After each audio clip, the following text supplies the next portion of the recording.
Oh, this Browns season hasn't quite gone the way that we've wanted it to. And this big fork in the road, would we beat the Steelers? That did not go our way. A very disappointing loss. A lot of very disappointed fans. We were just talking about how the tickets to the Browns Bengals game up in Cleveland, there are some low prices. Drew was saying $25. Some tickets are going for, might not be the best attended game. A lot of people questioning the Browns. So I thought, what better way than to single out an individual on the team, and we will question them or maybe root them on. But let's go around the horn here. And Eric, you can start us off first. Mm-hmm. If you've got a message based on this season, based on some of the highs, the lows, another loss to the Steelers in Pittsburgh, who would you pick and what would your message be? Well, looking at the team and their construction last year and their construction this year, is my message is to General Manager John Dorsey is to pick a direction and stick with it. There's been a couple conflicting things, at least from my point of view, that have gone on between last year and this year. First of all, we had the head coach last year. The first half of the season last year, I'm not going to talk about. The second half, yeah. Second half, you had the authoritarian Greg Williams, and this year you got the pushover, the players' coach Freddie Kitchens. Some would argue that he's fighting back or through the media at some guys that are he's battling with. I don't know if that's really the case, but Dorsey's kind of working both angles at this point. I think he's got to pick a lane on one of those type of coaches and kind of go from there. If it's Freddie, great. If not, hopefully he finds his right guy and has a philosophy for the head coach going forward. The other one is youth versus experience. Now, that's obviously a very important aspect of professional sports, let alone the NFL.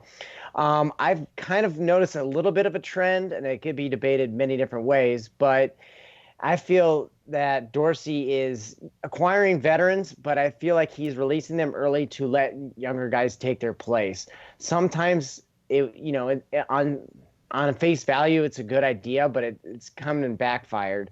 He got rid of Darren Fells, and he picked up Demetrius Harris, and Stephen Carlson's made some plays, but I saw the stat last week. I think Darren Fells has at least 7 touchdowns receiving. Obviously, he's in a different style offense, but right now that looks like it was not the best of decisions to release him. You have the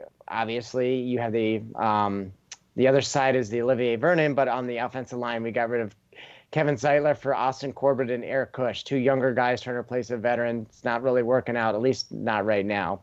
And then we got rid of Carlos Hyde and Duke Johnson. Fortunately, we were able to fall back on Kareem Hunt, which was kind of a once in a long time kind of situation. But if we want to sign Kareem Hunt, I don't really know who our backup would be. I guess it would be Hilliard, who's not been performing very well this season. So, it's fine if you want to go youth, but you got to make sure you're getting it right with guys that are capable of moving the ball or preventing their team from moving the ball.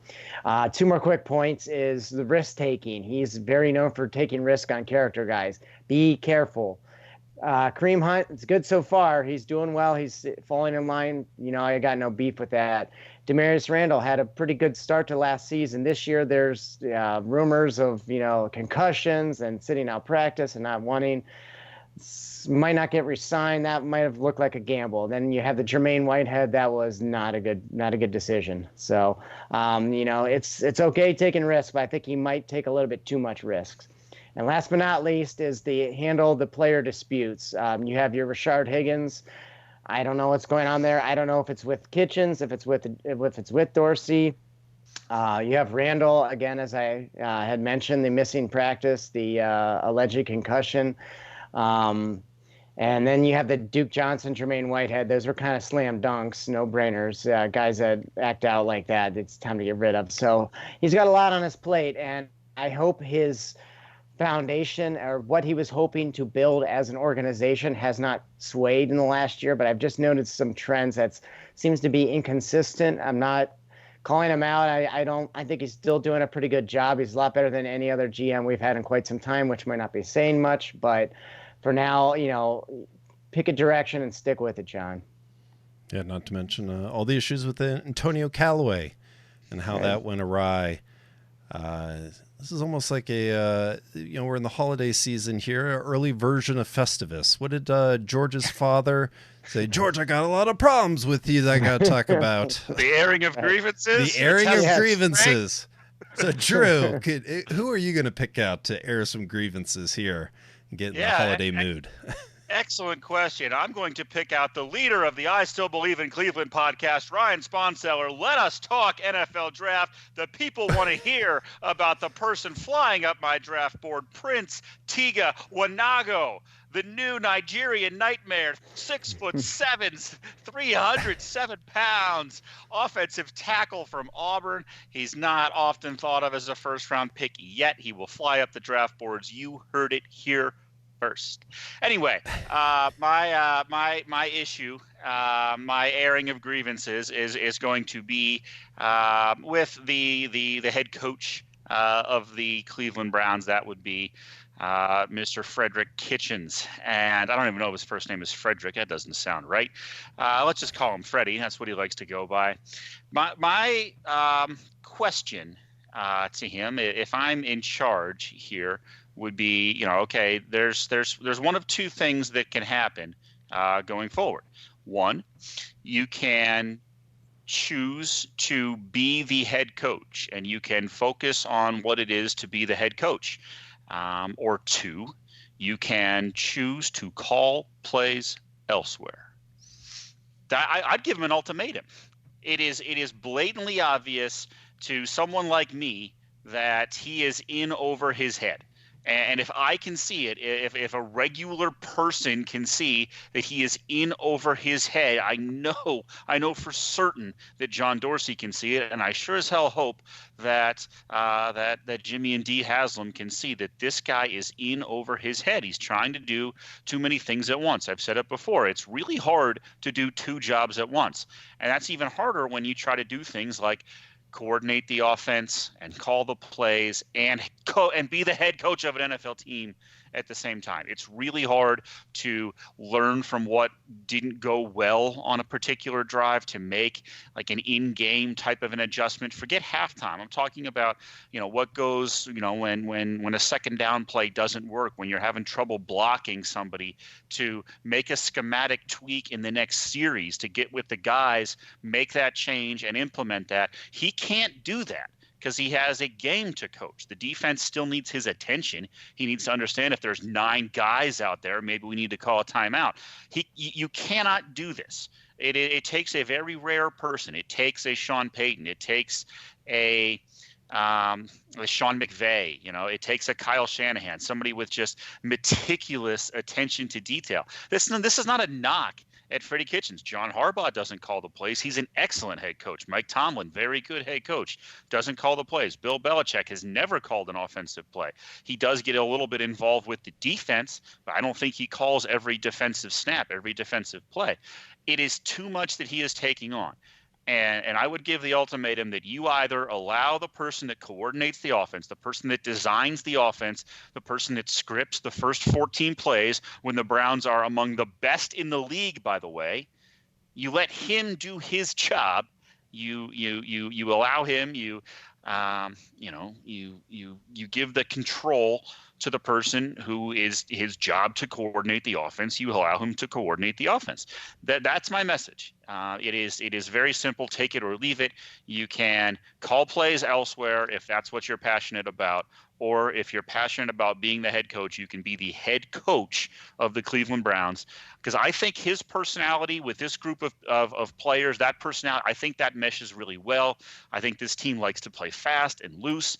And I don't think they can do that right now, especially the fast part with how much Freddie has on his plate. He needs to take some things off of his plate. He needs to be able to give some of this work onto his coaching staff so that he can focus on being the head coach, something that is very much an 80-hour-a-week, full-time and more job. He can't be trying to do 3 things at the same time. A lot of pressure on Freddie. He's a lot of people are going to be asking for his job. Ron Rivera leaving the Panthers. He's a name that might come up. But if I got to share a message, I'm going to the top here. I'm talking to Jimmy Haslam. And it's the same thing that I've been saying this season. Please stay the course. I know this is tempting with other coaches that might become available. Hey, Urban Meyer. I got the itch. I got the itch already, man. Urban Meyer, Ron Rivera, all these guys. Let's switch coaches. You know, Freddie has had a very difficult season, both with the media, outside of the media, social media, on the field. Hasn't been great, but this is what you need to focus on. This team is building a nucleus. This team is building camaraderie, working together. If you have a new coach, a new system, it blows that up to a degree. The Browns have played the top defenses in this league. I believe it was 8 out of the 10 defenses, top 10 defenses. They have played this season, or 8 of their games against top 10 defenses. That pressure makes diamonds. I said that earlier when we had a really tough schedule with the records against the teams that we were playing. We have played some of the best defenses in this league. What is this offense going to do? What is this offense going to do against the Bengals this coming weekend with that type of pressure? Are they going to crumble under that pressure? Or are they going to show the Bengals this weekend that they are going to play at a higher level against teams that of lesser skill, lesser talent, and teams that have been blown up in the past? And I think you must keep this team together as much as people want to blow it up. Please keep this team together and keep everyone, keep Kareem Hunt, keep everyone on this team, maybe minus some offensive linemen. Some upgrades on the offensive line would be great, but keeping everyone together would be my message. But like I said, we've got a game against the Bengals, couple different games here. But we got the Bengals twice, Dolphins, Ravens to close out this season. I think it's the Cardinals. Oh, Cardinals. I'm sorry. I'd like to play the Dolphins again. So we've got the Those aren't a juggernaut, though. Going up against Kyler Murray, and we have a chance to still have a winning record. Something that when was the last time we had that? Would it be 2007? You got it. 2007. That's some progress that we've made this year, but it starts this weekend with the Bengals. Drew, let's go back to you here.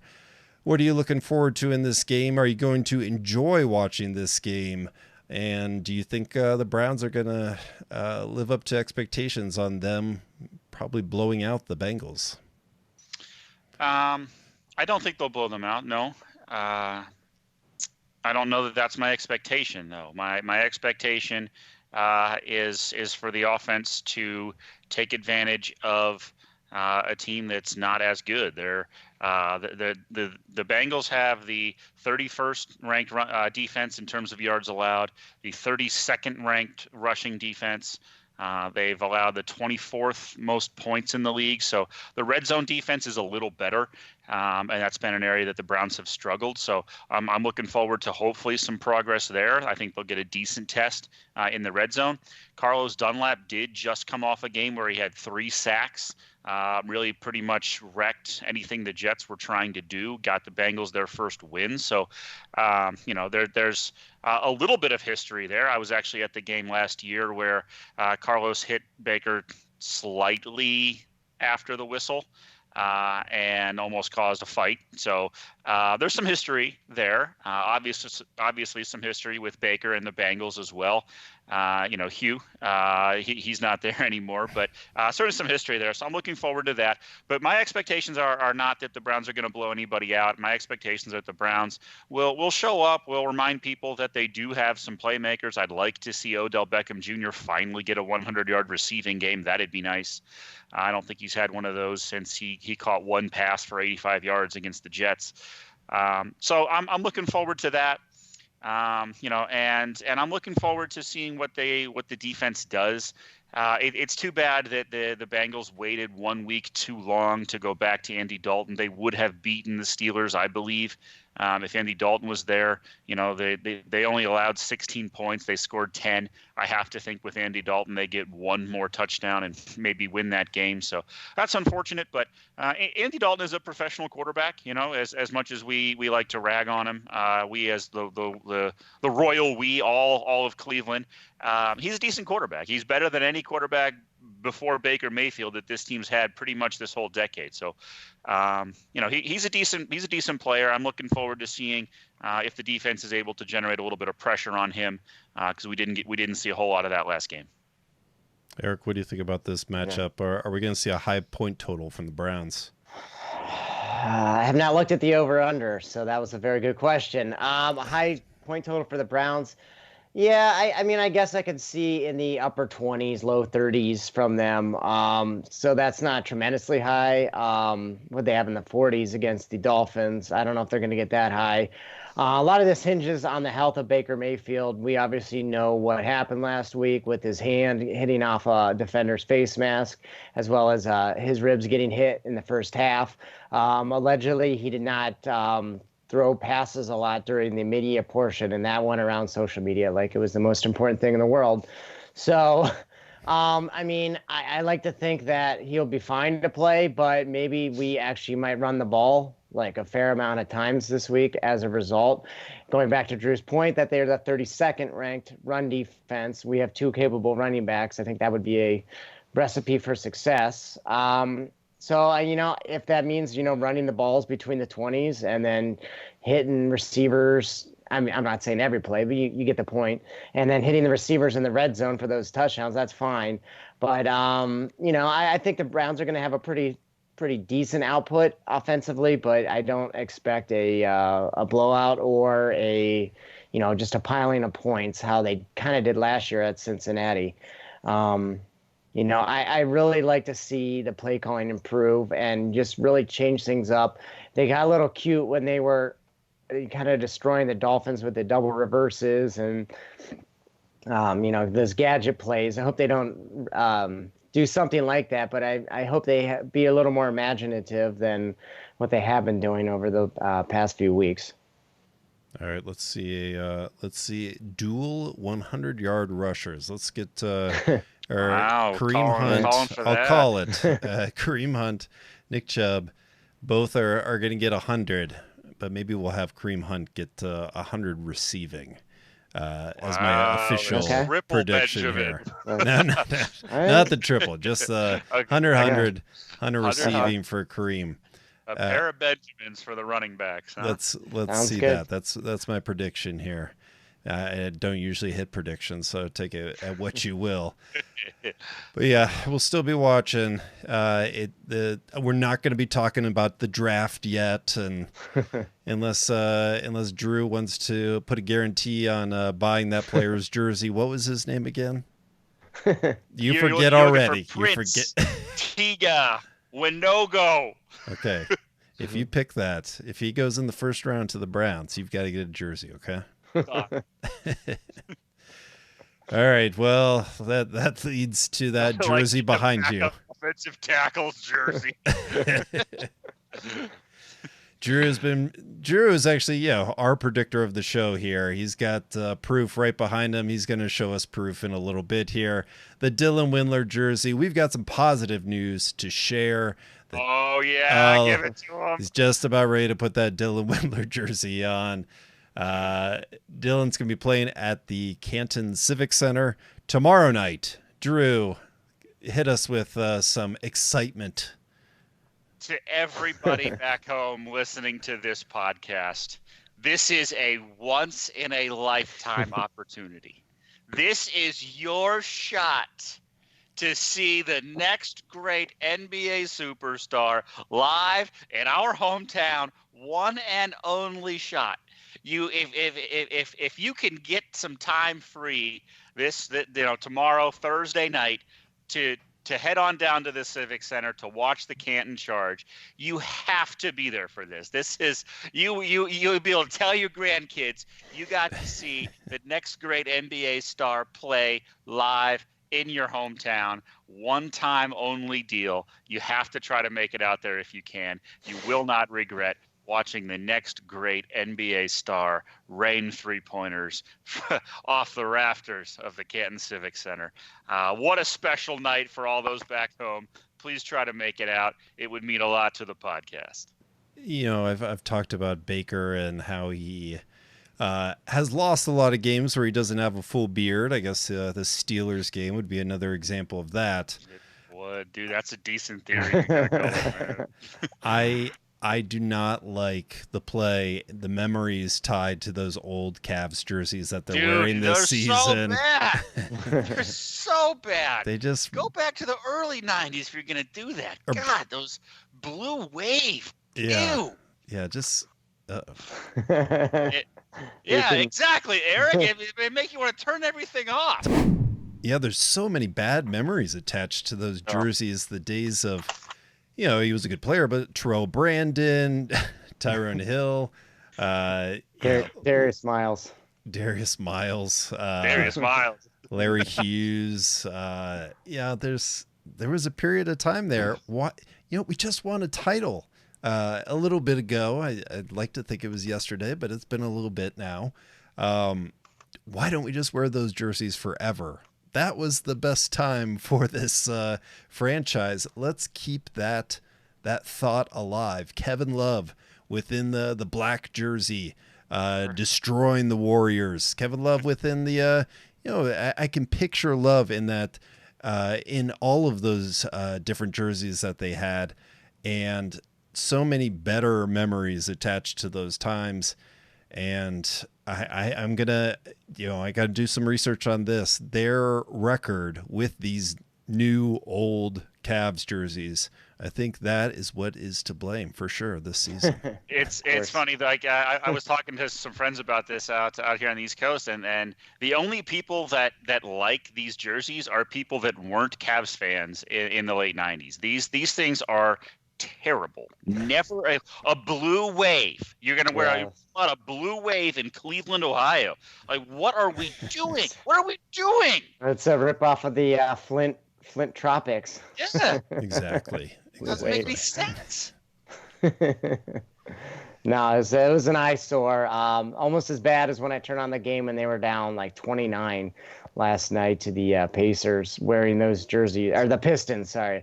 To wearing those jerseys. That was adding insult to injury. So, I mean, I guess, for marketing purposes, but it's not worth it. Come on. It's kind of like John Dorsey, you got your uniform, stick to it. They're one step away from putting them in Michigan jerseys. That would probably be the worst. Yeah. Michigan basketball. Yeah, that's a basketball school, man. Yeah, I guess, yeah. True. Very yes, much is. a basketball school.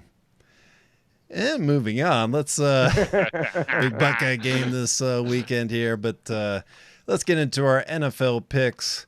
We'll hopefully talk some Buckeyes as they go into the playoffs here, but knock on wood there. Yeah, hopefully. All right, let's get into our picks. We'll wait for the main event. Eric, kick us off for the picks this weekend. All right. First, we're starting out on Thursday night. We got the Dallas Cowboys laying 3 at Chicago. I think this is a bounce back game for the Cowboys. Lay those points. Chicago's been very underwhelming. I think that continues. My lock of the week is I'm just picking this one because they fired their coach a few days. I think Atlanta's gonna lay the 3 at versus Carolina. I don't think Atlanta's very good, but I don't know if Perry Fuel can fuel the Carolina Panthers to victory. I saw it coming. So I'm gonna like the Falcons in that one, and Browns 8.5. I guess I probably should have looked at the over and under because 8.5 I'm not a big fan of, and especially with their poorest output last week. But what the heck? Let's go Browns. Let's lay the 8.5 against the Bengals, and I got 3 favorites this week. Like it. So that's my picks. Yep. All right. I guess I'll match you on the Cowboys. Bounce back game sounds good. Bears, a lot of struggles with the Bears. So even though they are the home dogs, I'll go with the Cowboys with you there. Going on, I'm looking at two teams, Ravens, 49ers. I feel like both of them are due for a letdown. But I'm going to go with the 49ers having the letdown. The Saints, minus 2.5. 49ers making the trip to New Orleans for this game. So I'm liking the Saints. Still, I just can't get past it. I think the 49ers are a bit overrated, but I'm in the very small minority on that one. Well coached, man. And a good defense. So I'm going to go with the Browns. Of course, I see a huge margin of victory. If it's 17 points, so that's minus 8.5 for the Browns. I just think they get the offense back on track. They are going to run down their throats this weekend, and that's going to open up the pass. Probably some good ball control passing. Maybe hit OBJ on a deep one. Browns win big. And now, Drew, who do you got this week? This is just a reminder. Get that out of here. 4-1 Thanksgiving special. Boom. 16 wins, 6 losses. I have a free bag of money. There's this huge bag of money. It's sitting right next to me. I'm just trying to give it out. I'm trying to take this bag of money and give it out for free to our viewers on the podcast. No 1-900 number. You don't have to send in some text messages and have some random bozo blowing up your phone for the next year and a half on his super NFL picks. All you have to do is tune in every week, and we can just print money. I'll just take you give $300 to your bookie, to your casino, whoever it is where you place your bets. You tell them you hold on to that, just hold on to that for 1 week in the NFL, and when we're done, my guy's going to go 2-1. I'm going to get the $300 back plus an additional $80. That's how this works. Week in, week out. We're printing money. There's a free bag of it. Here you go. The picks this week on Thursday, I also like the Dallas Cowboys. This is starting to sound like a trap game. At some point, the cream has to rise to the top, and I don't think that cream is Mitch Trubisky. That's a Macho Man Randy Savage reference for any of you really paying attention at home. So I'm going to take them. For the Browns, I was paying attention to the over-under, Eric. It is 40.5, which is way too low. We're going to be on the over on Browns Bengals. I think the Browns can score 24, maybe even 30 points on their own. And I think the Bengals are not going to be shut out in this game. So we're going to go over 40.5. And for my lock of the week, this feels weird. I don't like taking bad teams, but when bad teams play each other, anything can happen. And the Dolphins are going up to New Jersey to play the Jets who just lost to the previously winless Bengals and got beat bad in that game. And the Jets are favored by 5 against a Dolphins team that has been a little better lately. I'm trying to find a reason here.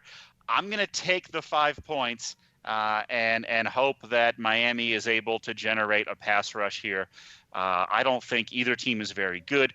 I'll take the 5 points and the idea that maybe Miami can play one of their better games. There's your 3 picks. We'll go 2-1. You give $300, you get back $380. Come on the podcast. Tell me thank you.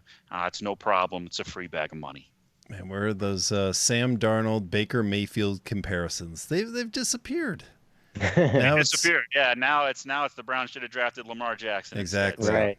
Hey, we'll quiet that next year. This is Lamar's year, but let's wait until year 3 here for Baker and see what he can put on the board. Is this sophomore slump?